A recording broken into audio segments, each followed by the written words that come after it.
Dr. Amara Washington stands frozen as champagne drips down her designer suit, the airline staff's laughter echoing in her ears. VIP is reserved for actual important people, the attendant sneers. Little do they know, Air Force One awaits her command after this commercial flight's unexpected diversion. Before we dive deeper into this shocking story, where are you watching from today? Drop your location in the comments below and hit that like and subscribe button if you've ever witnessed or experienced discrimination in any form. The journey we're about to embark on might change your perspective forever. Behind the champagne-soaked suit stood Dr. Amara Washington, a 52-year-old brilliant neurosurgeon turned politician, now making history as the first black female president of the United States. The incident at the airport lounge was just the latest in a lifetime of similar encounters, though perhaps the most ironic given her new position of power. Amara's story began in the humid streets of Savannah, Georgia, where her mother Loretta Griffin raised her alone while working 3 jobs, morning shifts at a local diner, afternoon hours as a school janitor, and weekend housekeeping for wealthy families. Despite the exhaustion etched into her mother's face each night, Loretta always found energy to help Amara with homework, instilling in her daughter an unshakable belief that education was the one ladder no one could take away. "My mama used to tell me, they can ignore you, they can insult you, but they can't ignore what's in your head if you make it too magnificent to dismiss," Amara often recounted in speeches. Those words carried her through Westside High School, where she graduated as valedictorian despite counselors suggesting she pursue more realistic goals than medicine. Her academic excellence earned her a full scholarship to Howard University, where she graduated summa cum laude in biological sciences. Harvard Medical School followed, where she was one of only 7 black students in her class. During her time there, she developed a revolutionary technique for pediatric neurosurgery that reduced recovery time by 40% and became standard practice across the country. Dr. Washington spent 20 years at Johns Hopkins, becoming the youngest department head in the hospital's history. Her groundbreaking research on neural pathway regeneration earned her 2 Nobel Prize nominations and saved thousands of lives. But witnessing healthcare disparities firsthand pushed her toward advocacy and eventually politics. She served first as Baltimore's health commissioner, then Maryland's lieutenant governor, and finally as a popular 2-term senator known for building bipartisan support for healthcare reform. Her presidential campaign had focused on unity and practical solutions rather than divisive rhetoric, helping her secure a narrow but decisive victory. The inauguration was still 2 weeks away, but most presidential duties had already transitioned to her team. Today's flight was supposed to be simple, a quick trip from Atlanta back to Washington, D.C. after visiting her mother, who still lived in the modest Savannah home where Amara grew up. The severe weather system that had unexpectedly intensified over the southeast had forced her security detail to reroute. The original plan to fly on a government aircraft had been scrapped when the nearest available plane needed emergency maintenance. Rather than wait, Amara had insisted on taking a commercial flight, against the strong objections of her chief of security. "One commercial flight with minimal security won't kill me," she had told them. "The inauguration is in 2 weeks. Let me have this last moment of semi-normalcy." She had compromised by allowing one Secret Service agent, Derek Jackson, to accompany her, provided they traveled incognito. Derek, a 15-year veteran of presidential protection, had reluctantly agreed but stayed within arm's reach throughout the journey. "Madam President-elect, this is highly irregular," Derek had reminded her for the 10th time as they approached the airport. "Which is precisely why I need to do it," Amara had replied. 2 more weeks and I won't be able to go anywhere without a motorcade and 20 agents. I need to remember what real life feels like before I spend 4 years in the bubble." What she hadn't mentioned to Derek was her lifelong personal rule: never use position or connections for special treatment. Her mother had taught her that true character shows in how you act when no one knows who you are. Little did she know that today would test that principle in ways she never imagined. The gleaming expanse of Hartsfield-Jackson Atlanta International Airport bustled with its usual controlled chaos as Amara and Derek approached the check-in counters. Dressed in a simple navy pantsuit with her hair pulled back in a modest bun, she blended perfectly with the business travelers hurrying to their gates. Only her Secret Service agent's watchful eyes and the slight bulge of his concealed weapon hinted at anything unusual. "Remember, low profile," Amara murmured to Derek as they joined the first-class check-in line. "I'm just Dr. Griffin today."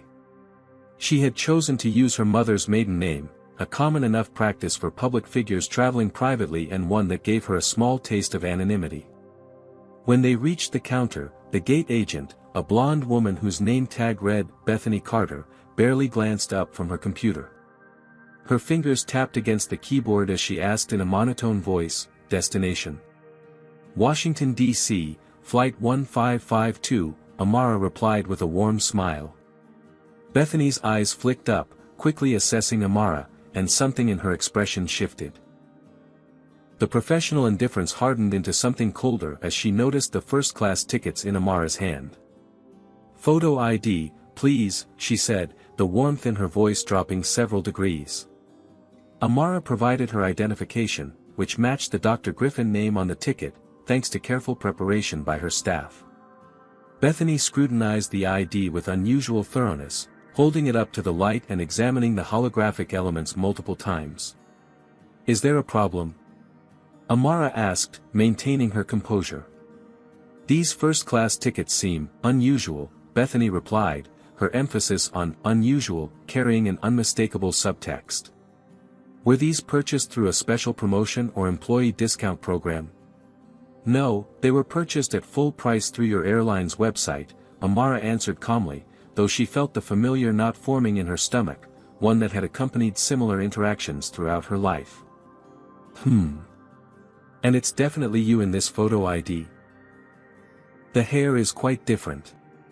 Behind her, Derek shifted his weight, a subtle indication of his growing concern.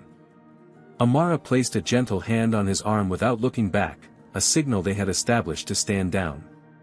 As Bethany continued her unnecessarily thorough verification, two other gate agents conversed nearby, their voices just loud enough to be overheard. "Third one this week," one muttered to the other. "They always try to upgrade with these point schemes or whatever." "Tell me about it," the other replied with a knowing look toward Amara. "Then they act all surprised when we actually check their documentation." Derek cleared his throat loudly, his patience visibly wearing thin. "Is there a supervisor available?" he began, but Amara squeezed his arm again. "It's fine," she whispered. This wasn't her first encounter with such treatment, and it wouldn't be her last, despite her new title. Throughout her career, from medical school to the surgical theater to the Senate floor, she had faced similar moments of being questioned, doubted, and scrutinized in ways her colleagues rarely experienced. She remembered a conference in Geneva where she, the keynote speaker, had been repeatedly directed to the support staff registration. The memory of a patient who had refused her care, demanding a real doctor despite her being the department head. The Senate committee members who addressed questions to her male aides rather than to her directly. Each time, she had chosen the same response: quiet dignity, impeccable competence, and a refusal to give anyone the satisfaction of seeing her composure crack. Final boarding call for first-class passengers on Flight 1552 to Washington, D.C., announced the overhead speaker, breaking the tense standoff. Bethany reluctantly handed back the ID and boarding passes. "Gate 24B, she said curtly. "Boarding now." As they walked away, Amara maintained her practiced smile, though inside she was reminding herself of what her mother always said: "Your dignity ain't never for sale, not even when they're trying to buy it with disrespect." Derek leaned in as they walked. "Dr. Griffin, with all due respect, one word from you, Anne." "And what?" Amara interrupted gently. "Force respect through fear and position. That's not change, Derek. That's just temporary compliance. Besides," she added with a small smile, "we have a plane to catch." The first-class cabin of Flight 1552 gleamed with polished surfaces and plush leather seats. As Amara stepped aboard, flight attendant Jessica Miller greeted white passengers with warm smiles and offers of pre-flight beverages.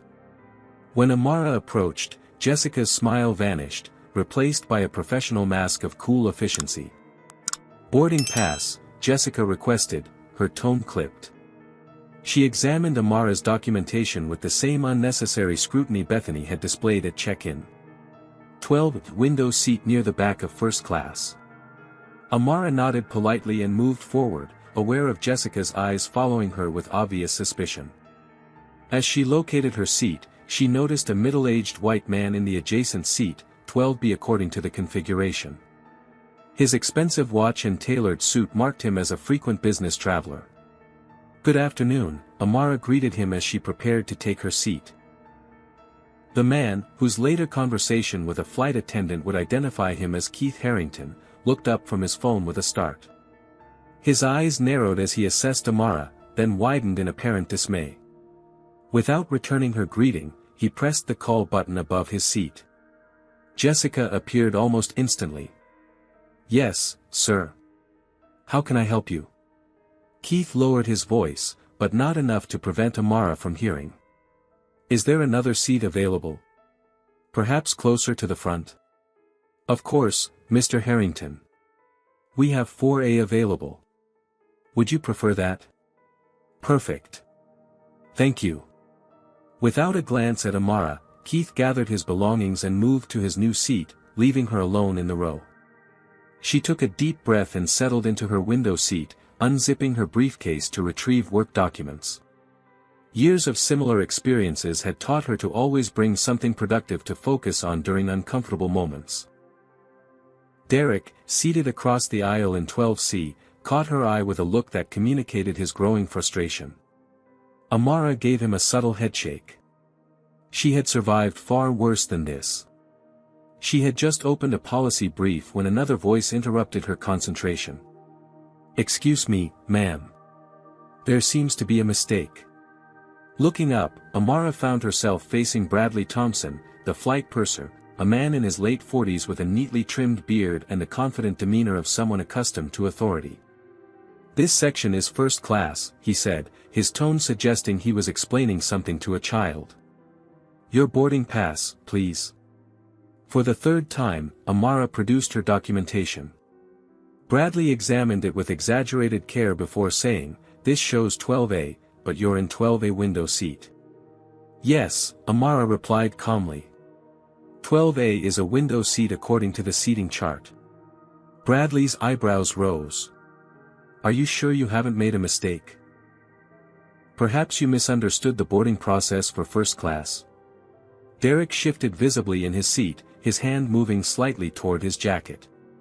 Amara gave him another warning glance before responding. "I'm quite familiar with first-class procedures, thank you," she said evenly. "My ticket is for 12A, which is this window seat." Bradley studied her face, seeming surprised by her articulate response. "You must be new to flying first class," he said with a condescending smile. "No worries, we'll sort this out. For now, why don't you move to the middle seat until I can verify everything?" Around them, other passengers observed the interaction with varying reactions. An elderly white woman 3 rows ahead watched with undisguised curiosity. A young Asian man across the aisle studied his magazine with deliberate intensity, clearly uncomfortable. A middle-aged white couple whispered to each other, occasionally glancing toward Amara with what appeared to be amusement. "I'm quite comfortable here in my assigned seat, thank you," Amara replied, her voice pleasant but firm. "If there's any confusion about the seating arrangement, I'm happy to wait while you verify it with the gate agent." Bradley's smile tightened. "As you wish. Please understand I'm simply doing my job." "Of course," Amara said. "We all are." As Bradley walked away, the overhead speaker crackled with the captain's voice, "Ladies and gentlemen, this is Captain Anderson speaking. I regret to inform you that we're experiencing a slight delay due to air traffic control. Current estimates put our departure at approximately 2 hours from now. The good news is we've arranged for first-class passengers to access the VIP lounge during the wait. Our staff will escort you shortly. We apologize for the inconvenience." A collective groan rose from the cabin, followed by the sounds of passengers retrieving belongings and preparing to deplane. As Jessica began organizing the first-class exit, Amara closed her briefcase and stood.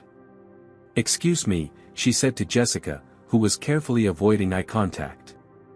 "Will I be able to access the VIP lounge as a first-class passenger?" Jessica's eyes flicked over Amara's simple suit and practical handbag. "The VIP lounge has certain, additional requirements beyond just a first-class ticket.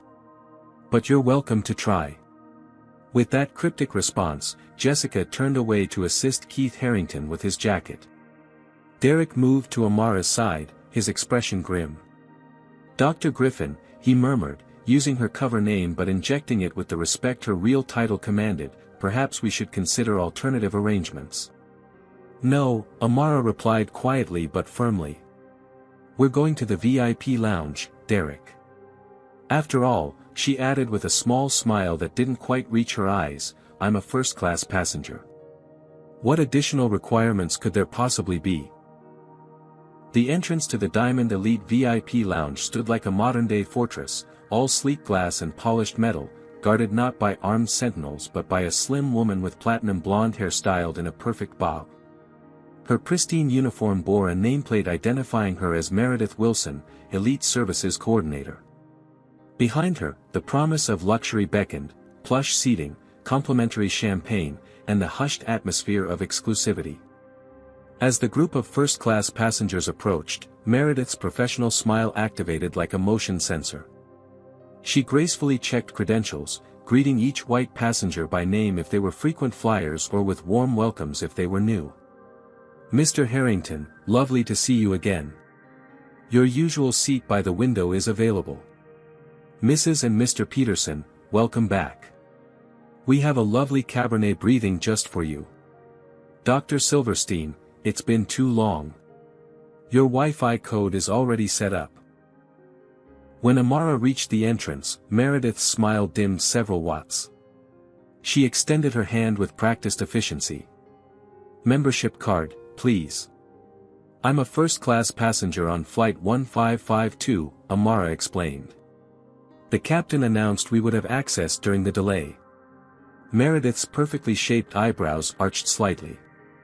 "Yes, first-class passengers with diamond or platinum membership status. Your membership card, please." Behind Amara, Derek tensed, but she maintained her composure. "I wasn't informed of any membership requirement. I have my boarding pass showing first-class status." Meredith examined the boarding pass with obvious skepticism. "I see. Unfortunately, the lounge requires additional membership beyond just a first-class ticket. Perhaps there was a misunderstanding." The subtle emphasis on misunderstanding carried an unmistakable implication. That Amara had either deliberately misinterpreted the announcement or simply wasn't intelligent enough to comprehend it correctly. "What do you think about this situation? Has something similar ever happened to you?" Comment number 1 if you believe Meredith is just doing her job and following protocol. Comment number 2 if you think there's something else influencing her behavior. Don't forget to like and subscribe to see how this confrontation unfolds. Would you have kept your cool like Amara, or would you have immediately revealed your identity? Let's continue with this shocking story. As Amara stood her ground, another airline employee approached, a man in his mid-30s with a manager's badge reading, Taylor Stevens. "Is there a problem here, Meredith?" he asked, his eyes moving between the hostess and Amara.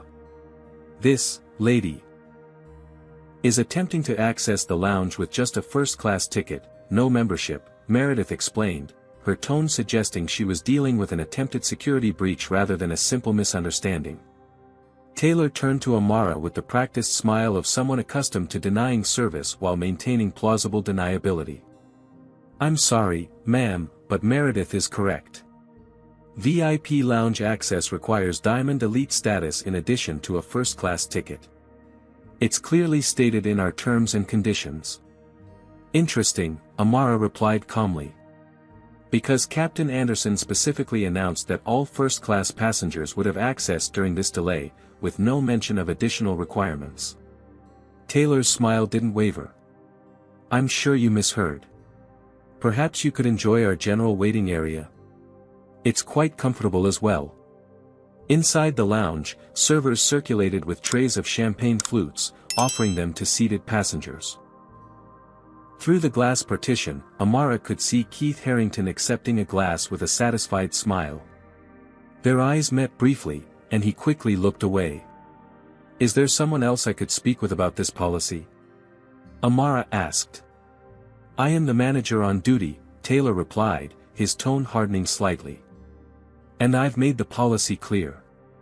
As the standoff continued, a tall man in an expensive suit approached the entrance from inside the lounge. Lawrence Phillips, as his later business card would identify him, was a silver-haired executive type with the confident gait of someone unaccustomed to obstacles. As he passed by, his elbow accidentally knocked against the champagne tray of a passing server. The golden liquid arced through the air in what seemed like slow motion before splattering across the front of Amara's navy suit. The cool liquid soaked through immediately, creating a conspicuous stain across her chest and abdomen. "Oh!" Lawrence exclaimed with exaggerated concern that didn't reach his eyes. "How clumsy of me. So sorry about that, miss." His emphasis on "miss" rather than "ma'am" was subtle but deliberate, another small dig at her perceived status. From behind the counter, Meredith's lips twitched in what appeared to be a suppressed smile. Taylor made a show of offering a single cocktail napkin, wholly inadequate for the extent of the spill. "Perhaps this is a sign you should change before your flight," he suggested with false sympathy. "The general restrooms are down the main concourse." Derek stepped forward, his patience finally exhausted. "This is completely unacceptable. Do you have any idea who?" "Derek," Amara cut him off with a sharp glance. "It's just a suit." "But Dr. Griffin, this has gone far enough," he insisted, nearly slipping with her title. Lawrence Phillips sized up Derek's protective stance and Amara's composed demeanor, suddenly less certain about the dynamics at play. "No harm intended," he said, backing away slightly. "Accidents happen." "Indeed they do," Amara agreed, her voice steady despite the champagne now chilling her skin. "Some more accidental than others." Taylor cleared his throat, visibly uncomfortable with the escalating tension. "Again, I must insist that without proper membership, you cannot access the VIP lounge. It's reserved for actual important people, not just anyone who purchases a first-class ticket." The phrase, "actual important people," hung in the air, its implication unmistakable. Around them, several onlookers had paused to watch the confrontation, some with discomfort, others with the shameful interest of spectators at a verbal gladiatorial match. Meredith picked up the phone behind the counter. "Should I call security, Taylor? This area needs to remain clear for authorized guests." It was at this precise moment, with champagne dripping from her suit, surrounded by hostile staff and judgmental onlookers, her one protector nearly blowing her cover, that Amara Washington faced a choice that would define not just her day, but potentially set the tone for her presidency. She could reveal her identity and watch these same people transform instantly from contemptuous to sycophantic. She could have Derek make a single phone call that would likely result in numerous terminations and profuse corporate apologies. She could exercise the power that was now hers by right of election. Or she could remain Dr. Griffin, a black woman being denied service despite having the same qualifications as everyone else in that first-class line, experiencing what millions of her fellow citizens experience daily without the escape hatch of revealed status. Before she could decide, heavy footsteps approached from the boarding gate area. "Excuse me, coming through, pardon me," called a deep, authoritative voice. The crowd parted to reveal a tall man in a pilot's uniform adorned with 4 stripes on each shoulder, Captain James Anderson himself, striding purposefully toward the lounge entrance. Captain James Anderson cut an impressive figure as he approached the lounge entrance, his silver-streaked dark hair and commanding presence drawing all eyes in his direction. At 58, the veteran pilot carried himself with the quiet confidence of someone who had navigated both aircraft and corporate hierarchies with equal skill for over 3 decades. He slowed as he neared the entrance, his practiced smile ready for what he assumed would be routine passenger relations during the delay. Then his eyes fell on Amara, still standing with dignity despite the champagne staining her suit. His stride faltered. He blinked once, twice, as if confirming what his eyes were telling him. "Madam President-elect," he exclaimed, loud enough for everyone in the immediate vicinity to hear. The effect was instantaneous. The entire lounge area fell silent, conversations halting mid-sentence, champagne flutes freezing halfway to lips, all eyes turning toward the woman who had just been denied entry. For 3 heartbeats, no one moved. Meredith Wilson's perfect posture crumpled slightly, her face draining of color so rapidly it was visible even beneath her makeup. Taylor Stevens' mouth opened and closed without producing sound, like a fish suddenly finding itself on dry land. Lawrence Phillips, who had been lingering nearby to watch the drama unfold, seemed to physically shrink, taking 2 steps backward as if trying to disappear into the potted plant behind him. Captain Anderson recovered quickly, stepping forward with an outstretched hand. "Dr. Washington, I can't believe it's you. We worked together on that military hospital initiative in 2014, I was still in the Air Force Reserve then. You performed surgery on my nephew after his accident. Changed his life. I never expected. I mean, I had no idea you would be on my flight today." Amara shook his hand, her composure unbroken despite the revelation. "Captain Anderson. It's good to see you again. And yes, I remember your nephew. Timothy, wasn't it? Brilliant young man." "Yes, ma'am. He's finishing medical school now, actually. Because of you." The captain turned to the staff, his expression hardening. "Has there been some kind of problem here?" Taylor unfroze first, his customer service training kicking in through the shock. "Absolutely no problem, Captain. We were just about to escort the press, Dr. Washington, to our premium section." His voice had risen nearly an octave. Meredith emerged from behind the counter with almost supernatural speed, suddenly materializing at Amara's side. "Madam President-elect, please allow me to personally assist you with that spill. We have a private area with full facilities where you can freshen up." Lawrence Phillips had already retreated several yards, pretending to be engrossed in his phone, though his eyes kept darting up to monitor the situation. Derek, who had been maintaining his protective stance near Amara throughout the confrontation, now stepped slightly forward and discreetly opened his jacket to reveal the presidential seal on his inner credential holder, confirming to anyone still doubting that this was, indeed, the President-elect of the United States. "Well," Amara said after a moment, her voice carrying in the stunned silence, "this is a bit awkward, isn't it?" Captain Anderson looked between Amara and the staff, quickly assessing the situation. "May I ask what happened here, Madam President-elect?" Before Amara could respond, Taylor interjected. "A simple misunderstanding about our membership policy, Captain. Nothing more." "And the champagne on Dr. Washington's suit," the captain pressed, his tone making it clear he wasn't accepting the simplistic explanation. "An unfortunate accident," Lawrence Phillips called from his new position several feet away, having apparently found his voice again. "Could have happened to anyone." Amara studied the faces around her, the staff's expressions now transformed from dismissal to fear, the onlookers from amusement to shock, Derek's from frustration to grim satisfaction. Only Captain Anderson's face showed genuine respect rather than panic. "Captain," she said quietly, "I'd appreciate if we could keep this situation low-key. I'm traveling semi-privately today." "Of course, Madam President-elect," he replied, though the title had already done its damage.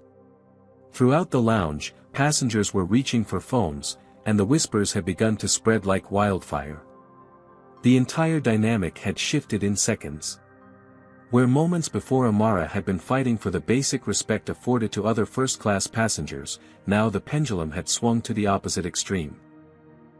Meredith was practically trembling with obsequiousness, offering everything from a complete wardrobe replacement to having her car brought around if she preferred to leave the airport entirely. "Perhaps you'd prefer our executive suite, Madam President-elect," Taylor suggested, his former condescension replaced by exaggerated deference. "It's completely private and offers all amenities. We typically reserve it for visiting dignitaries and our highest value customers. Our highest value customers, Amara repeated softly, the irony not lost on her. And who determined I wasn't among them until a moment ago? The question hung in the air, unanswerable in its simplicity. Captain Anderson cleared his throat, offering a lifeline to the increasingly uncomfortable staff. Ma'am, if you'll allow me, I'd be honored to personally escort you to a private area where you can regroup. We have a pilot's lounge nearby that's much quieter than this circus. He gestured to the growing crowd of curious onlookers. Amara considered the offer, weighing her options. The principle that had guided her throughout her life, never using position for special treatment, now faced its greatest test. Before her identity was revealed, she had been denied the basic respect and service offered to others with the same ticket. Now that her identity was known, she was being offered excessive preferential treatment. Neither extreme represented the equal treatment she had fought for throughout her career. The irony wasn't lost on her, how quickly discrimination could transform into sycophancy when power was recognized. Captain Anderson, she said finally, I would appreciate that escort. But first, she turned to Taylor, I believe we need to discuss what happened here today, don't you? Taylor swallowed visibly. Yes, Madam President-elect. Whenever and however you wish. Around them, airport staff had begun to gather, word spreading through the terminal like an electrical current. In the distance, Amara could see security personnel moving in their direction, undoubtedly alerted to the presence of a VIP. Derek leaned in. Ma'am, our cover is completely blown. Protocol suggests we contact the full detail immediately. Amara nodded, the weight of her office settling back onto her shoulders. The brief experiment with normalcy had ended, but perhaps not without purpose. She turned to Captain Anderson. Lead the way, Captain. I believe we have a situation to address before our flight. As they moved away from the lounge entrance, Amara felt the eyes of everyone following her, some horrified at how they had treated her, others calculating the potential consequences, still others simply starstruck. The champagne on her suit was already drying, but the stain would remain, a visible reminder of what had transpired. Just like the memory of this day would remain with everyone involved, long after the stain was cleaned away. News of the President-elect's presence spread through Hartsfield-Jackson Airport with the speed and efficiency of the facility's own high-tech baggage system. Within 15 minutes, the information had traveled from the VIP lounge to every gate, restaurant, and shop in the massive terminal complex. Captain Anderson led Amara and Derek through a series of staff-only corridors, bypassing the main concourse where passengers had already begun gathering with phones raised, hoping for a glimpse or photo. The pilot's lounge, a modest but comfortable space reserved for flight crews between assignments, offered temporary sanctuary from the growing commotion. I can't apologize enough for what happened out there, Madam President-elect, Captain Anderson said as he closed the door behind them. That's not who we are as an airline, or at least, not who we should be. Please, Captain. James, was it? Amara said, settling into an armchair and finally allowing herself a moment to process the events. I appreciate your concern, but this isn't your personal responsibility to bear. With respect, ma'am, as the captain of that flight, everything that happens is ultimately my responsibility, he replied with the gravity of someone who had spent decades making life-or-death decisions. And as a human being, witnessing that kind of treatment of anyone, let alone our incoming commander-in-chief, I'm personally ashamed. Derek, who had positioned himself near the door, phone already to his ear, interjected, full security detail is mobilizing, ma'am. ETA 12 minutes. Chief of Staff has been notified and is requesting a brief call at your convenience. Amara nodded her acknowledgement before turning back to Captain Anderson. James, I've spent my entire life experiencing variations of what happened today. The only difference is that usually I don't have the option of having someone recognize me and flip the script. Before the captain could respond, a sharp knock came at the door. Derek checked the security peephole before stepping aside to admit a harried-looking man in an expensive suit. Madam President-elect, the man said, slightly breathless from what appeared to have been a sprint through the terminal. Nicholas Bryant, Airport Director. I cannot begin to express our profound apologies for this incident. We've already initiated. He was interrupted by another knock, this one revealing a woman in her early 50s wearing the distinctive uniform of the airline's executive team. Christine Reynolds, Vice President of Customer Experience, she introduced herself with practiced poise that couldn't quite mask her anxiety. Madam President-elect, on behalf of the entire airline family. Within minutes, the modest pilot's lounge had transformed into an impromptu crisis management center. Airport executives, airline representatives, and security personnel crowded into the space, each attempting to distance themselves from the incident while simultaneously positioning their response as swift and decisive. Amara observed the performance with the clinical detachment she had once used in operating rooms, noting symptoms, diagnosing underlying conditions, assessing options for treatment. The corporate immunity response was textbook: isolate the perceived infection, the staff involved, flood the system with apologetic platitudes, and attempt to excise the memory of the incident with offers of compensation and privilege. We've already begun drafting termination paperwork for the employees involved, Christine Reynolds was saying, her designer glasses emphasizing her serious expression. And we'd like to offer you lifetime Diamond Elite status as a small token of. No, Amara interrupted quietly but firmly. I don't want anyone fired without a proper investigation and due process. The executives exchanged confused glances, clearly having expected either rage or a desire for revenge, the typical responses they'd seen from far less powerful people who had experienced far less egregious treatment. But Madam President-elect, Nicholas Bryant began carefully, surely you agree that their behavior was completely unacceptable and reflects. What their behavior reflects, Amara interrupted again, is something much larger than individual failings. I'm more interested in understanding the systems that made them believe their actions were appropriate than in punishing a few people while the underlying problems remain untouched. Her phone vibrated with an incoming call, her chief of staff for the 5th time in as many minutes. The situation was escalating beyond the airport now. Amara could practically visualize the concentric circles of impact spreading outward, from the lounge to the airport, from the airport to corporate headquarters, from headquarters to national media, from media to public discourse, and eventually to policy implications for her nascent administration. As if on cue, Christine's phone chimed with a notification. Madam President-elect, she said after checking the screen, our CEO Gregory Williamson is on an emergency video call from New York. He's requesting to speak with you directly. Amara considered the request. This incident, unwelcome as it had been, now presented an unexpected opportunity, a chance to address systemic issues from a position of both personal experience and institutional power. I'll speak with him, she decided, but not alone. I want the staff involved present as well. The staff? Christine repeated, unable to hide her shock. You want to meet with the people who? Yes, Amara confirmed. Meredith, Taylor, and anyone else directly involved in what happened. Also, the flight attendant, Jessica, I believe, and the gate agent Bethany. And Mr. Phillips, the passenger who spilled champagne on me. The executive's discomfort was palpable. Having the president-elect confront her discriminators directly, with the CEO witnessing, was unprecedented and unpredictable, two qualities corporate damage control teams worked tirelessly to avoid.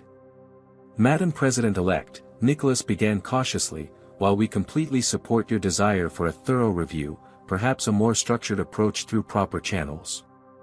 This is the proper channel, Mr. Bryant, Amara replied with the same calm authority that had guided her through countless high-pressure surgeries and legislative negotiations.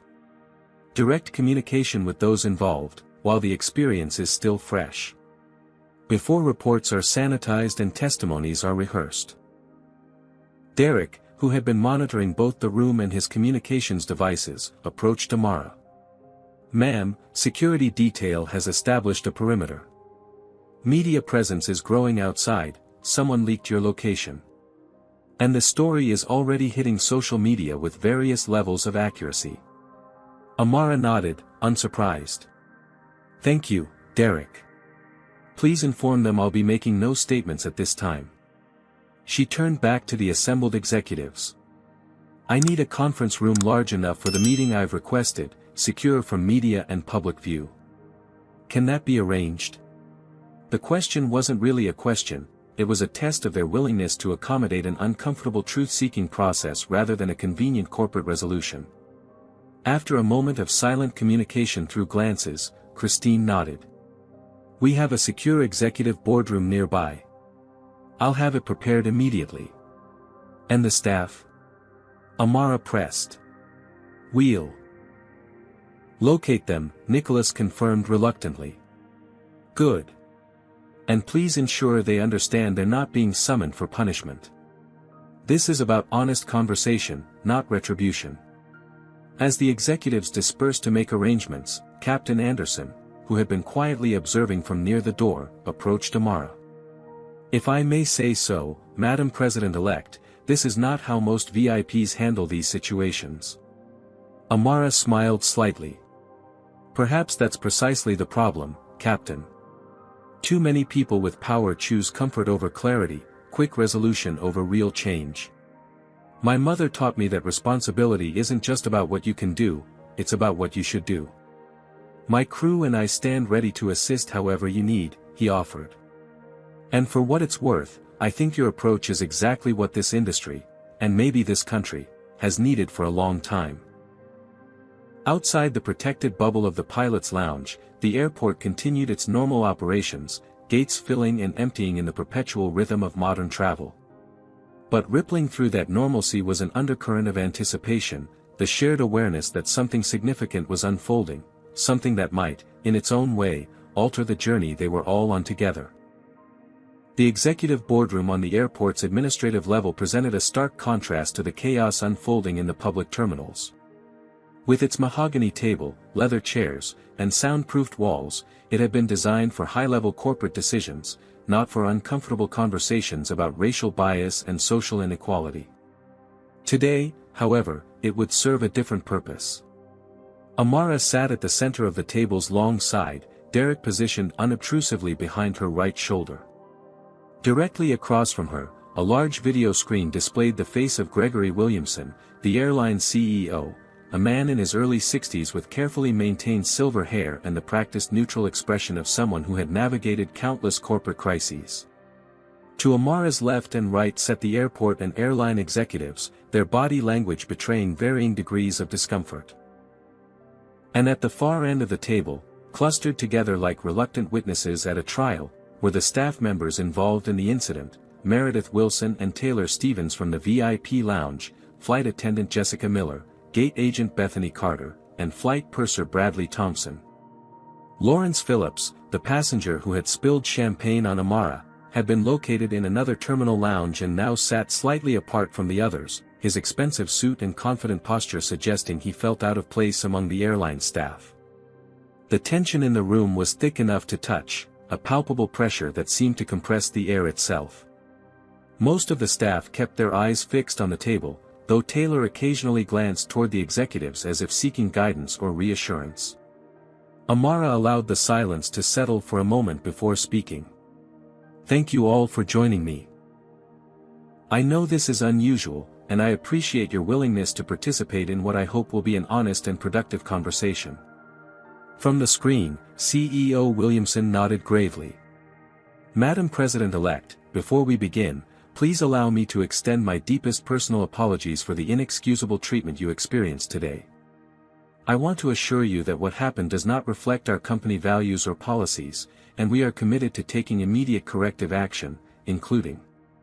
Thank you, Mr. Williamson, Amara interrupted gently. But before we discuss corrective action, I'd like to understand what actually happened and why.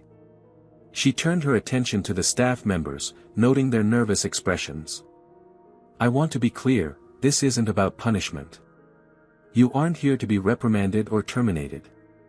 You're here because you were part of an interaction that I believe reflects a much larger pattern, one that affects millions of Americans every day. I'm interested in your honest perspective.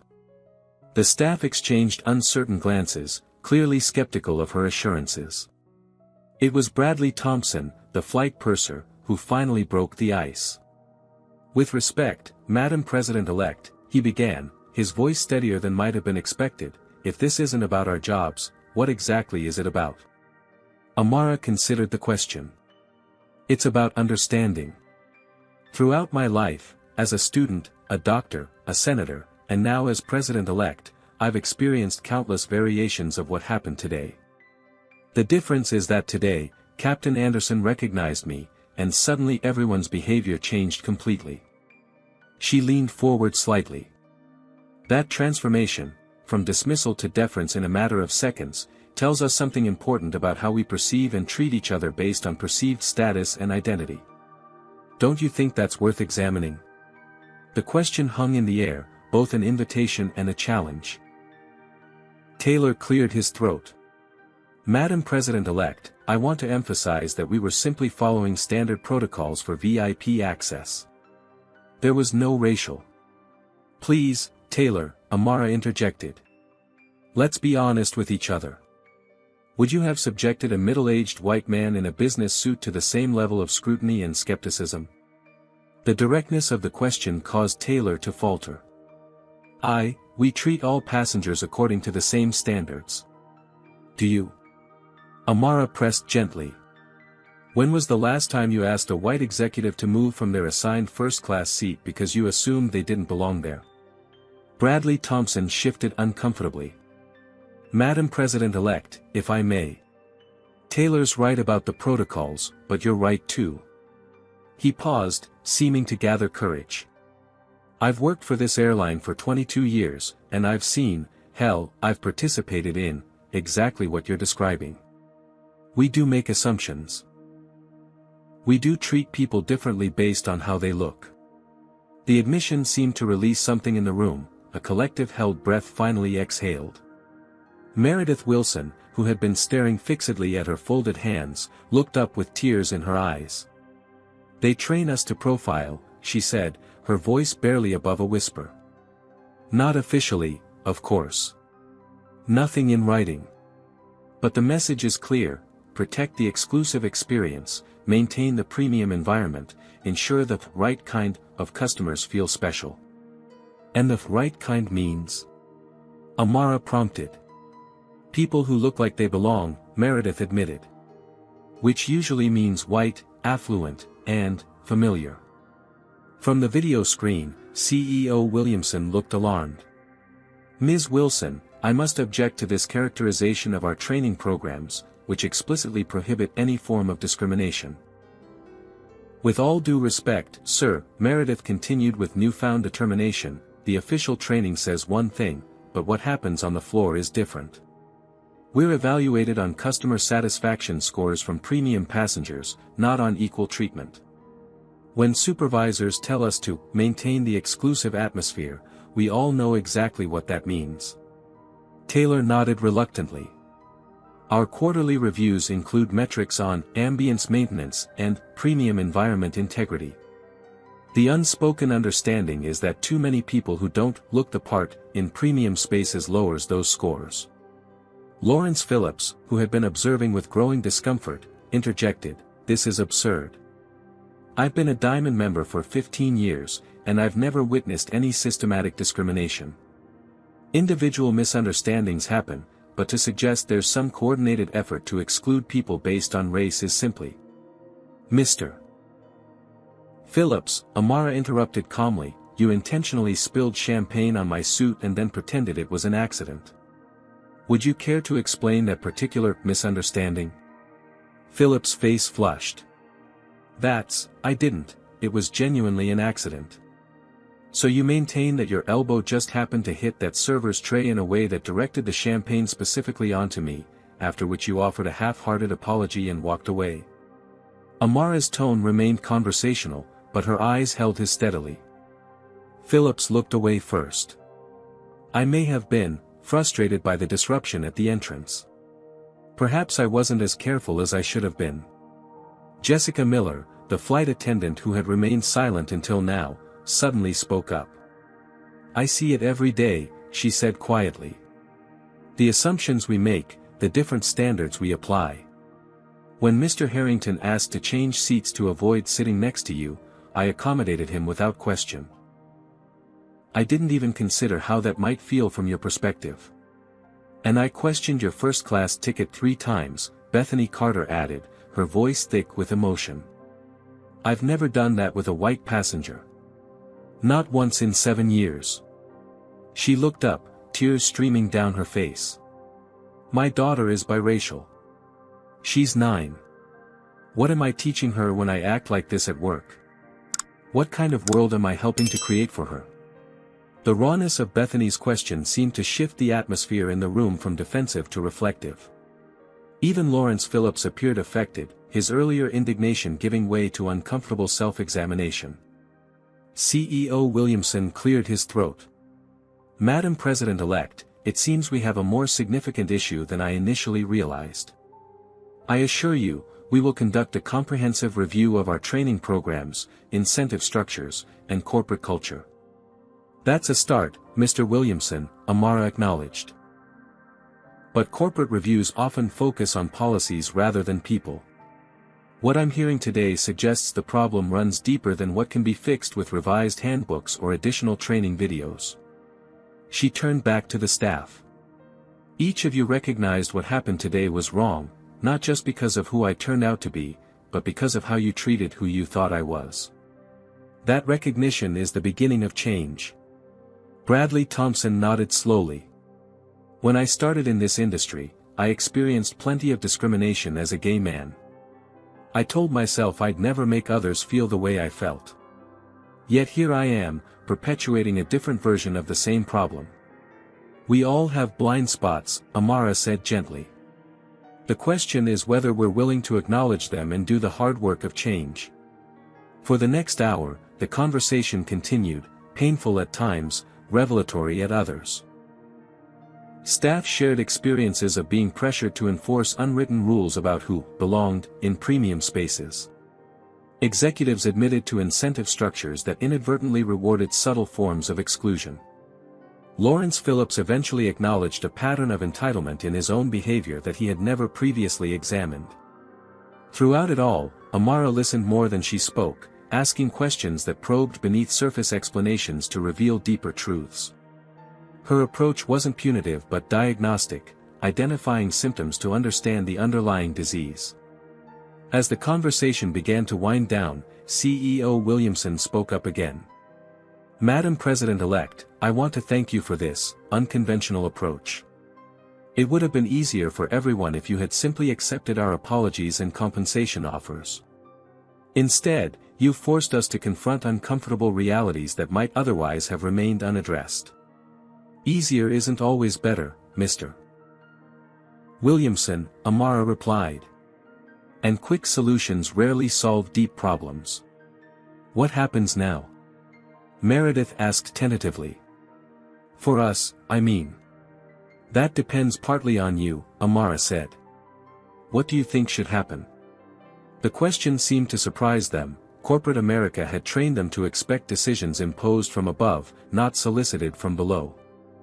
After a moment of consideration, Bradley offered, what if instead of being fired, we became part of the solution? What if our experience today became a case study for training? A real-world example rather than a hypothetical scenario? Taylor nodded, building on the idea. We could document exactly what happened, how we rationalized our actions in the moment, and what we've learned from this conversation. I'd be willing to participate in that, Bethany said, wiping away tears. If it might help other staff avoid making the same mistakes. Even Lawrence Phillips, who had gradually shifted from defensive to contemplative throughout the discussion, spoke up. I've spent decades as a frequent traveler, and I've never once considered how my behavior might contribute to a culture of exclusion. Perhaps regular passengers should be included in this conversation as well. Amara looked around the table, noting the transformation that had occurred over the course of their discussion. Where there had initially been fear and defensiveness, she now saw reflection and possibility. It wasn't a perfect resolution, genuine change would require sustained effort beyond this single conversation, but it was a beginning. I think you're all onto something important, she said. Real change happens when those within a system recognize the need for transformation and commit to the difficult work of creating it. She turned to CEO Williamson on the screen. Mr. Williamson, you have an opportunity here that extends beyond damage control. Your company can become a leader in addressing issues that affect your industry and our society as a whole. The question is whether you're willing to embrace discomfort for the sake of progress. Williamson nodded thoughtfully. Madam President-elect, I believe we are. With your permission, I'd like to use today's incident as the foundation for a comprehensive review and reformation of our practices, not just in policy documents, but in the lived experience of both our staff and our passengers. You have more than my permission, Amara replied. You have my commitment to highlight and support meaningful efforts toward equity and inclusion, beginning with my first executive actions after inauguration. As the meeting concluded and arrangements were made for Amara's continued journey, something had shifted, not just for the individuals in that boardroom, but potentially for the systems they represented. A confrontation that could have ended in punishment and resentment had instead opened a door to understanding and change. Whether that door would remain open, whether the insights of this day would translate into lasting transformation, remained to be seen. But as Amara prepared to board her rescheduled flight, she carried with her not just the memory of discrimination, but the possibility of progress. The executive boardroom had emptied gradually as the discussion concluded, leaving Amara alone with Derek and the lingering energy of what had transpired. The large video screen still displayed CEO Gregory Williamson's face, though the others had departed to make arrangements for the continuing journey. Madam President-elect, Williamson said, his corporate polish somewhat softened by the previous hours of honest conversation, I'd like to discuss next steps more specifically, if you have a few more minutes. Amara checked her watch. The rescheduled flight would board in 40 minutes, and her full security detail had already established protocols for her transit through the terminal. I can give you 10 minutes, Mr. Williamson. Thank you. First, I want to reiterate that what you experienced today is completely unacceptable, regardless of the contributing factors we've identified. Williamson straightened his tie, a gesture that seemed to help him transition back to his executive mindset. I've directed our legal team to draft a comprehensive action plan addressing the issues raised in our discussion. We'll have it on your desk, or rather, delivered to your transition team, within 48 hours. I appreciate the quick response, Amara replied, but I hope you understand that corporate action plans often prioritize legal protection and public relations over meaningful change. Williamson nodded, accepting the critique. A fair point. That's why I'd like your input on a more substantive approach. He leaned forward, his image filling more of the screen. What if we established an oversight committee with real authority, including Bradley Thompson and Captain Anderson from our staff, plus independent civil rights experts and diversity specialists? They would have direct access to me and the board, with mandates to review hiring practices, promotion patterns, training programs, and customer experience policies. Before Amara could respond, a commotion outside the boardroom door drew her attention. Derek moved quickly to investigate, opening the door to reveal Nicholas Bryant, the airport director, engaged in an intense conversation with a woman whose press credentials hung visibly around her neck. I'm sorry, Madam President-elect, Bryant said, noticing Amara's attention. Media presence has intensified significantly. Someone leaked details about the incident, and several outlets are running with the story. What angles are they taking? Amara asked, her political instincts activating. Various, Bryant admitted uncomfortably. Some are focusing on the discrimination aspect, others on how you handled it. There's significant social media activity as well, with hashtags like #VIPWhileBlack and #AmaraWashingtonEffect already trending. Derek checked his secure phone. Confirmed, ma'am. Your communications director is requesting guidance on official response. The situation was evolving rapidly from a personal incident to a national conversation, exactly the kind of distraction Amara had hoped to avoid so close to inauguration. Yet it also presented an opportunity to address issues that had been central to her campaign. Mr. Williamson, she said, turning back to the screen, it seems our timeline has accelerated. Your oversight committee is a good start, but we need to think bigger. This incident is becoming symbolic of experiences shared by millions of Americans. Williamson looked concerned but nodded his understanding. What do you propose? A comprehensive industry initiative, Amara replied without hesitation. Your airline taking the lead, but extending to the entire transportation sector. Transparent reporting of demographic data on premium service access and customer complaint resolution. Independent audits of customer experience metrics to identify disparate impacts. Revised training that addresses not just explicit bias but the subtle forms of discrimination we discussed today. That's ambitious, Williamson acknowledged. So is claiming to value equality while maintaining systems that perpetuate inequality, Amara countered. The question is whether you want to lead this change or be forced to follow it. Their exchange was interrupted by another notification on Derek's phone. Ma'am, the transition team's economic policy director is requesting to join this conversation. He suggests there may be regulatory implications to consider. Amara weighed the request. Her campaign had promised a more equitable economy, with specific attention to industries where discriminatory practices affected access and opportunity. This incident, unwelcome as it had been, provided a concrete example of exactly the issues she had pledged to address. Patch him in, she decided. Within moments, the screen split to include Martin Cahill, a distinguished economist who had left his tenured position at Princeton to join Amara's transition team. Madam President-elect, he greeted her, I apologize for the intrusion, but given the public attention this incident is receiving, I thought it prudent to discuss potential policy frameworks. Go ahead, Martin. Your inaugural address already includes language about corporate accountability for equity outcomes, Cahill began. This situation could serve as a case study for the approach you've advocated.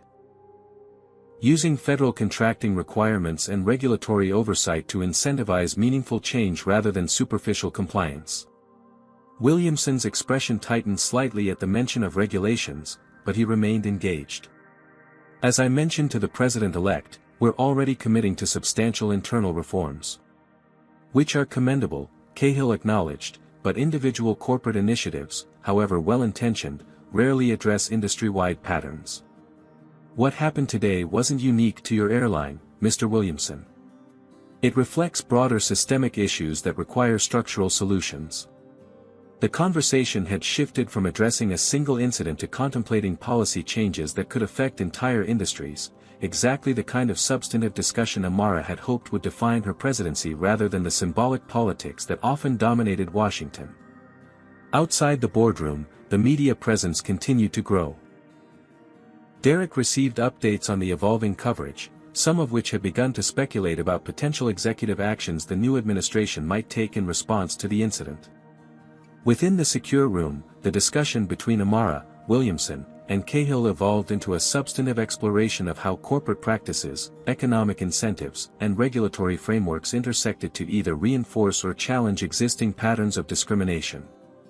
What if, Amara suggested, drawing on her medical background, we approached this like a public health issue? Identify the systemic factors contributing to the problem, implement targeted interventions, measure outcomes, and adjust as needed. That's essentially what we've proposed for your economic equity initiative, Cahill noted, but this incident provides a concrete example that makes the abstract concepts more accessible to the public. Williamson, who had been listening carefully, leaned forward. I've spent my career in corporate environments where government regulation is typically viewed as an adversarial constraint rather than a collaborative tool. But I'm beginning to see how the right kind of regulatory framework could actually support the changes we're discussing. Exactly, Amara agreed. Effective regulation doesn't just prohibit harmful behavior, it creates conditions where doing the right thing becomes the most advantageous choice. As they continued exploring possibilities, Taylor Stevens requested permission to rejoin the conversation, bringing with him Meredith Wilson and Bradley Thompson. Madam President-elect, if we're discussing structural changes, we'd like to contribute our perspective from the front lines. Amara welcomed them back, recognizing the value of including voices from different levels of the organization. What followed was a remarkably candid discussion of how corporate policies translated into daily practices, where disconnect occurred between stated values and actual behaviors, and what kinds of interventions might genuinely shift entrenched patterns. The performance metrics are key, Bradley emphasized. We're evaluated and rewarded based on maintaining what management calls the premium experience, but that concept is loaded with unexamined assumptions about who belongs in premium spaces and what makes those spaces exclusive. Meredith nodded vigorously. Exactly. When supervisors tell us to maintain standards, they never explicitly mention race or class, but the examples they use and the feedback they provide make it clear what they really mean. Taylor added, and the customer satisfaction surveys reinforce it all. Premium passengers, who are predominantly white and wealthy, rate their experience higher when the premium spaces remain. Well, predominantly white and wealthy. CEO Williamson looked increasingly uncomfortable but didn't interrupt or deny their observations. Instead, he asked questions that suggested genuine interest in understanding dynamics he had perhaps never directly encountered from his executive position. As the discussion progressed, Captain Anderson requested permission to join as well, bringing another valuable perspective. In flight operations, we have rigorous protocols for identifying and addressing safety issues, with mandatory reporting and continuous improvement processes. What if we applied that same structured approach to equity issues? The idea resonated with everyone present.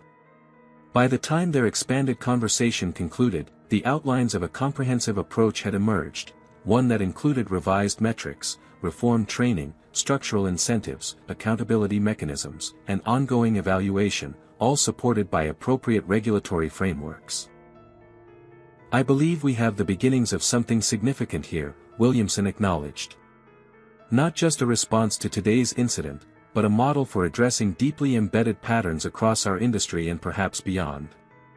Amara checked her watch. Their 10 minutes had extended to nearly an hour, and her rescheduled flight would soon begin boarding. Mr. Williamson, I appreciate your engagement and apparent commitment. My team will follow up regarding the details we've discussed. Thank you, Madam President-elect. And if I may say so, your approach to this situation has been enlightening. Most people in your position would have either leveraged their status immediately or sought retribution afterward. Your choice to engage in genuine dialogue rather than exercise power has been instructive. Amara smiled slightly. The most effective use of power is often restraint, Mr. Williamson. And the most valuable conversations happen when we're willing to listen more than we speak. As she prepared to conclude the meeting, one final knock came at the door. Derek admitted Jessica Miller, the flight attendant who had been part of the earlier confrontation. She appeared nervous but determined. Madam President-elect, I just wanted to let you know that we've been assigned a new crew for your flight, with Captain Anderson still in command. Everything has been arranged for your comfort. Thank you, Jessica, Amara replied. But I'd actually prefer to have the original crew, including you, if that's possible. Jessica looked startled. You would? After how we treated you? Especially after that, Amara confirmed. We've had an important conversation here today. I'd like to continue it, in a way, by showing that reconciliation is possible when we acknowledge mistakes and commit to doing better. Jessica blinked rapidly, emotion evident in her eyes. I'll let the team know. Thank you, ma'am. As the meeting finally dispersed and preparations were made for Amara's departure, Derek leaned in to provide a security update. Full detail is in position, ma'am. We've established a secure corridor to the gate. Media has been contained to designated areas. Amara nodded her acknowledgement, gathering her still damp briefcase and mentally preparing to transition from this unexpected detour back to the responsibilities awaiting her in Washington. What had begun as a simple desire for normalcy had evolved into something far more significant, a microcosm of the challenges and opportunities that would define her presidency. Ready when you are, ma'am, Derek said. Amara took a deep breath. Let's proceed. The journey from the executive boardroom to Gate 24B felt markedly different from Amara's earlier passage through the airport. Where before she had moved through the terminal as just another traveler, subject to the same casual dismissals and scrutiny as any other black woman, she now progressed through a carefully orchestrated procession. Secret Service agents flanked her path, airport security cleared the way, and executives hovered anxiously nearby. The transformation was both ironic and instructive, a visceral demonstration of how quickly treatment could change when status was recognized. But amid the formality and deference, Amara noticed something else, the eyes of ordinary travelers watching her progress, their expressions ranging from starstruck excitement to thoughtful contemplation to embarrassed recognition. News of the incident had spread throughout the terminal, with varying degrees of accuracy. Some passengers held up phones, recording her passage for social media. Others nudged companions and whispered behind their hands. A few, particularly women of color, offered knowing nods or subtle gestures of solidarity. When they reached the gate area, Amara found the boarding process already underway, though her presence temporarily paused the activity as heads turned and conversations halted. The gate agent, not Bethany this time, but a young man who appeared both nervous and awed, quickly recovered his professional demeanor. "Madam President-elect, we're honored to have you on board. We've prepared for your immediate boarding whenever you're ready." "Thank you," Amara replied, "but I'll board according to my assigned group, just like everyone else." The statement, overheard by nearby passengers, elicited surprised murmurs and a few appreciative nods. Derek looked concerned but didn't object, knowing by now that his protectee's principles weren't easily overridden by conventional protocols. As Amara settled into the waiting area, a subtle but significant shift occurred around her. The first-class passengers who had earlier regarded her with suspicion or dismissal now displayed an almost comical eagerness to demonstrate respect and recognition. Keith Harrington, who had requested to be moved rather than sit beside her, now stood awkwardly at the periphery, clearly uncertain how to navigate their next encounter. Lawrence Phillips approached cautiously, expensive business card extended between manicured fingers. "Madam President-elect, I wanted to personally apologize again for our unfortunate interaction earlier. Perhaps we could discuss opportunities for my firm to contribute to your administration's economic initiatives. We have considerable experience in public-private partnerships that—" "Thank you, Mr. Phillips," Amara interrupted gently, "but this isn't the appropriate time for those discussions. Your card will find its way to the relevant department if you'd like to submit it through official channels." Phillips withdrew, deflated but still calculating, his earlier remorse seemingly forgotten in the pursuit of advantage. Amara watched him retreat, noting how quickly the performance of contrition could transform into opportunism when power dynamics shifted. When first-class boarding was announced, Amara rose and joined the line, presenting her boarding pass like any other passenger. Jessica Miller, who had indeed remained on duty as requested, checked her documentation with professional courtesy that now seemed tinged with genuine respect rather than forced deference. "Welcome aboard, Dr. Washington," she said quietly. "Thank you for everything today." Aboard the aircraft, Amara found her original window seat, 12A, prepared with meticulous care. The champagne stain on her suit had dried to a faint discoloration, but the memory of the incident remained vivid for everyone involved. As other passengers boarded, their curious glances and whispered observations created an atmosphere of heightened awareness throughout the cabin. Once boarding completed, Captain Anderson's voice came over the intercom, "Ladies and gentlemen, welcome aboard Flight 1552 to Washington, D.C. My name is Captain James Anderson, and on behalf of our entire crew, I want to thank you for your patience during today's delay." There was a brief pause before he continued, his voice taking on a more personal tone. "Before we depart, I'd like to take a moment to acknowledge that something significant happened in our airport today, an incident that challenged us to examine how we treat one another and the assumptions we make based on appearance rather than character." A hush fell over the cabin as passengers realized this was no ordinary pre-flight announcement. "As your captain, I believe in transparency and accountability. Earlier today, a distinguished passenger experienced treatment that fell far short of our stated values of respect and inclusion. That passenger is with us now, Dr. Amara Washington, our president-elect." Murmurs rippled through the cabin as heads turned toward Amara, who maintained her composed expression despite the unexpected spotlight. What's remarkable isn't that this incident occurred, such experiences are unfortunately common for too many Americans. What's extraordinary is how Dr. Washington responded, not with righteous anger or demands for special treatment, but with an invitation to honest dialogue and a commitment to meaningful change. Captain Anderson's voice carried the weight of personal conviction. As a result of that conversation, our airline is committing to comprehensive reforms in how we train our staff, evaluate our service, and create truly inclusive environments for all passengers.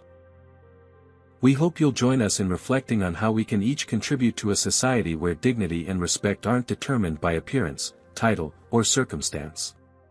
The announcement concluded with standard safety information, but the atmosphere in the cabin had transformed. Passengers exchanged thoughtful glances, some nodding in agreement with the captain's message, others shifting uncomfortably as they perhaps recognized their own behaviors in the implicit critique. As the aircraft taxied toward the runway, Bradley Thompson approached Amara's seat, discreetly placing a small envelope on her tray table. From the crew, he explained quietly before continuing his preparations for takeoff. Inside, Amara found handwritten notes from each staff member involved in the earlier confrontation. Not formal corporate apologies, but personal reflections on what they had learned and commitments to how they would apply those insights moving forward. Meredith's note included a photo of her biracial niece with the simple message, "Thank you for helping create a better world for her." Bethany had written about her mixed-race daughter and how today's experience had forced her to confront her own internalized biases. Even Lawrence Phillips had contributed a note, though his seemed more calculated than reflective, emphasizing his corporate diversity initiatives rather than personal growth. Still, the collection represented something meaningful, not perfect understanding or complete transformation, but the beginning of a journey toward greater awareness. As the plane accelerated down the runway and lifted into the evening sky, Amara gazed out the window at the sprawling Atlanta metropolis below. The city's lights blended and blurred, individual differences indistinguishable from this elevation. A visual reminder of the perspective she would need to maintain as president while never forgetting the individual experiences that shaped each American life. 1 year later, Amara Washington stood in the same airport, preparing to board another commercial flight, one of the few she had taken since assuming office. The past 12 months had been filled with the expected challenges of a new administration, legislative battles, international crises, partisan conflicts. But amid those high-profile struggles, quieter transformations had unfolded as well. The airline industry had undergone significant changes, spearheaded by what the media had dubbed the Washington Protocol, a comprehensive framework for addressing bias in customer service interactions, evaluating corporate practices for disparate impacts, and creating accountability mechanisms with real consequences. What had begun as one airline's response to an embarrassing incident had expanded into an industry-wide initiative, with measurable improvements in equitable treatment. Meredith Wilson and Taylor Stevens had both remained with the airline, becoming trainers in the new program after completing extensive education in diversity and inclusion practices. Their first-hand experience with the incident and its aftermath made them particularly effective at helping other staff recognize and address unconscious bias. Bradley Thompson had been promoted to a position on the corporate equity team, where his operational experience provided valuable insight into implementing practical changes rather than symbolic gestures. Captain Anderson continued flying but also served on the Industry Oversight Committee established in the wake of the incident. As President Washington moved through the terminal, with appropriate security but without the excessive pageantry that often surrounded presidential travel, she noticed the subtle but significant differences in how diverse passengers were treated throughout the process. Not perfect equality, not yet, but measurable progress toward the vision she had articulated throughout her campaign and presidency. At the gate, she was greeted by a young black female agent whose professional demeanor conveyed respect without the exaggerated deference or underlying fear that often characterized interactions with power. "Good morning, Madam President. Your boarding pass, please." The normal transaction, being treated like any other passenger while her office was still acknowledged, represented exactly the balance Amara had sought from the beginning, respect based on common humanity rather than fear based on position. As she moved toward the boarding area, a small commotion caught her attention. A young black girl, perhaps 8 or 9 years old, had broken away from her mother and was pointing excitedly. "Mom! Mom! That's her! That's the lady who made them change the rules." The mother looked mortified, quickly trying to hush her daughter as she noticed the president's security detail. "Jasmine! You can't just, I'm so sorry, Madam President." Amara smiled and approached them, signaling to her security that it was okay. She crouched slightly to meet the girl's eye level. "Hello there. I'm Amara. What's your name?" "Jasmine Taylor," the girl replied, suddenly shy but still vibrating with excitement. "My mom and I saw you on TV. You made the airplane people change how they treat people." "That's a pretty good summary," Amara acknowledged with a warm smile. "But you know what? I didn't do it alone. Sometimes it takes a lot of people working together to change things." Jasmine considered this seriously. "But you started it. You didn't get mad even when they were mean. You just showed them how to be better." The simplicity and insight of the child's observation struck Amara deeply. Not, "That's the president," or, "That's the famous person," but, "That's the lady who made them change the rules." In the political calculations and policy discussions that dominated Washington, it was easy to lose sight of what progress looked like through the eyes of those who would inherit its benefits, or its shortcomings. "You're absolutely right, Jasmine," Amara said. "Sometimes the most powerful thing we can do is show people a better way forward." As she boarded the aircraft minutes later, President Washington reflected on how that chance encounter encapsulated everything she had hoped to accomplish, not just in response to that day's incident a year ago, but throughout her presidency and beyond. Real change wasn't measured in headlines or approval ratings, but in the experiences of people like young Jasmine, growing up in a world where progress, however imperfect and incomplete, created new possibilities. Captain Anderson, yes, the same James Anderson, greeted her as she stepped aboard. "Welcome back, Madam President. 1 year later, almost to the day." "So it is, Captain. How have things been?" "Different," he replied with a meaningful look. "Better, I think. Not perfect, but better." "That's all we can ask for," Amara said. "Progress, not perfection." As the flight prepared for departure, Amara settled into her window seat, not in first class this time, but in the main cabin, a choice she had made deliberately. Outside, the evening sun cast long shadows across the tarmac, a reminder that every day brought both light and darkness, sometimes intermingled in ways that made them difficult to separate. The true test of leadership, she had come to believe, wasn't in grand gestures or sweeping proclamations, but in the everyday moments when principles met reality, when the opportunity to use power for retribution gave way to the harder, more transformative choice to use it for reconciliation.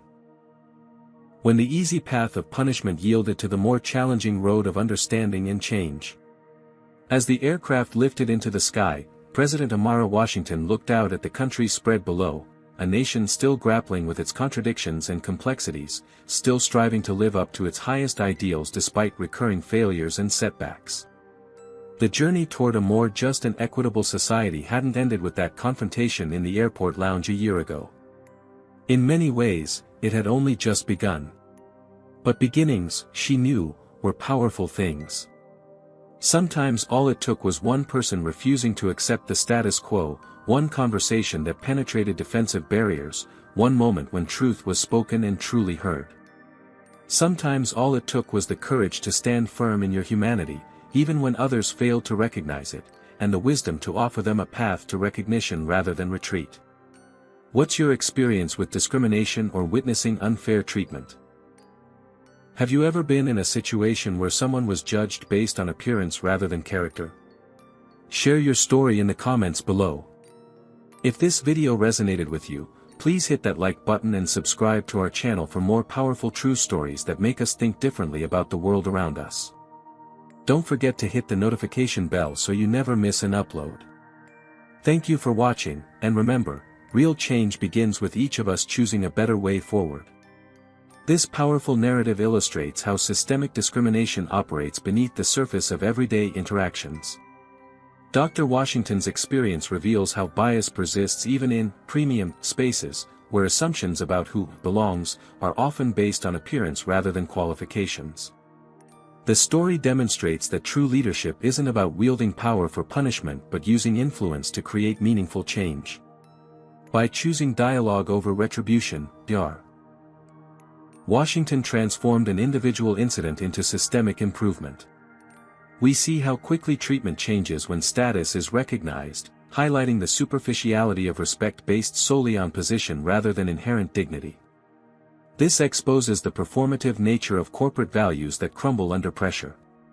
The resolution shows that effective change requires addressing root causes rather than symptoms.